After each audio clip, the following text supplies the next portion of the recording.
جو ابھی خبریں آنا شروع ہوئی ہیں ارشد شریف صاحب کے حوالے سے، آپ کیا کہیں گی اس بارے میں، اس رپورٹ کے بارے میں؟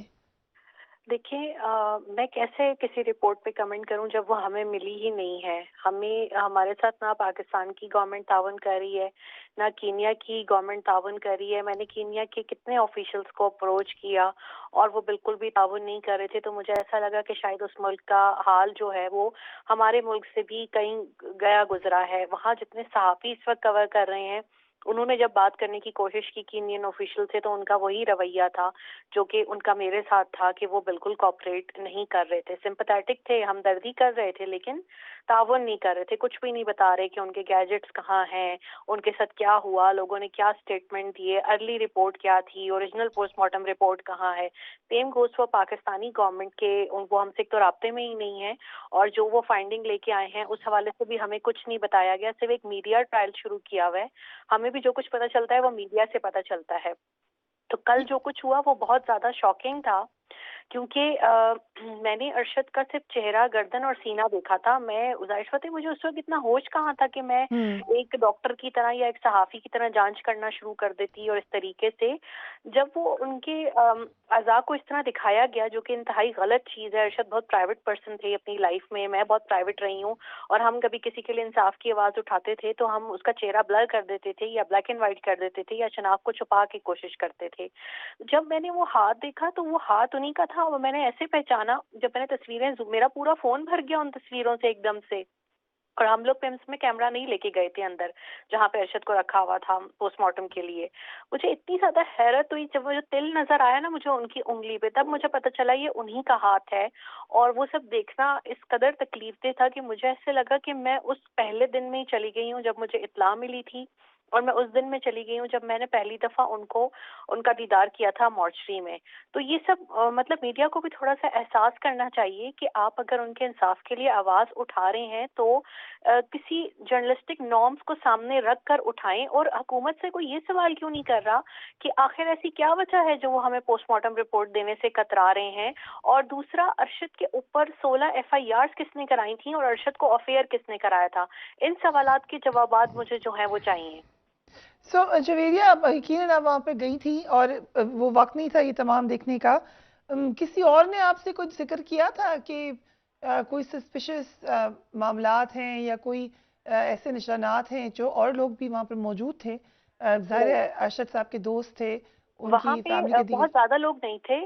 وہاں صرف چند فیملی ممبرس تھے، سٹاف تھا، اور کچھ ایسے لوگ تھے جن کا تعلق جو ہے وہ لا اینڈ آرڈر والے اداروں سے ہوتا ہے. اس طرح کے لوگ وہاں پہ موجود تھے. وہاں بالکل رش نہیں تھا، نہ وہاں زیادہ لوگ تھے. اور ہم نے یہ بھی ریکویسٹ کی ہوئی تھی کہ کوئی بھی شخص فون لے کے نہ جائے، کوئی بھی ان کی تصویر نہ کھینچے، کوئی بھی اس طرح. لیکن پھر بھی کسی نے پیمس سے تصویریں کھینچ لیں. یہ تصویریں قائد اعظم انٹرنیشنل کی نہیں ہیں، یہ تصویریں پیمس کی ہیں.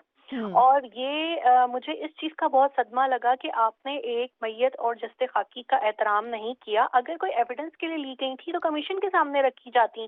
میڈیا میں یا سوشل میڈیا پہ کیوں آپ پھیلا رہے ہیں اس شخص کو جو کہ ایک پرائیویٹ پرسن تھا، بہت شرم و حیا والا تھا؟ آپ اس کی کیسے اس طرح، آپ نے اس کے لیے انصاف کی آواز اٹھانی ہے، اٹھائیں. اس کی وہ تصویریں لگائیں، بلر کر کے لگائیں، آواز اٹھائیں. لیکن یہ کوئی طریقہ نہیں کہ ہمیں صدمہ دیں. ہمیں تو یہ پتہ ہی نہیں تھا کہ ان کے جو ہے وہ ناخن جو ہے اکھاڑے گئے ہیں، یا ان کے جو ہے ان کی انگلیاں ٹوٹی ہوئی ہیں. مطلب لوگوں کے لیے وہ ایک سکوپ ہے، لیکن ہمارے لیے وہ ہمارا پیارا تھا. تو ہم پہ تھوڑا سا رحم کریں اور ہمیں اس طرح کے جھٹکے جو ہیں وہ نہ دیے جائیں.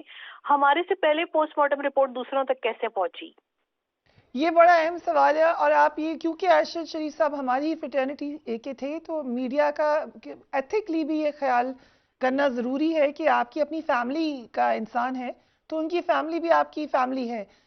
کسی اینکر یا کسی نے جنہوں نے یہ تصاویر چلائی ہیں جویریہ، کیا انہوں نے فیملی سے کوئی کامنٹ یا کچھ بتانے کی پہلے زحمت گوارا کی تھی یا بس چلا دیا ٹیلی ویژن پر؟ نہیں، مجھے کسی نے بھی نہیں لیا تھا. لیکن جب میں نے، کیونکہ یہ میرا اپنا بھی ادارہ ہے، میں بھی اس کا حصہ ہوں اس کے اخبار کا، تو جب میں نے پھر مالکان کو جو ہے وہ شکایت کی تو انہوں نے اس پہ ایکشن لیا اور وہ سارا فوٹیج وہاں سے ہٹوایا. اور پھر مجھے اینکر کی بھی کال آئی اور انہوں نے جو ہے وہ معافی کی درخواست کی. میں نے ان سے کہا کہ آپ ضرور انصاف کے لیے آواز اٹھائیں، ہم سے کچھ پوچھنا ہے پوچھیں، ہم آپ کو سب کچھ بتائیں گے.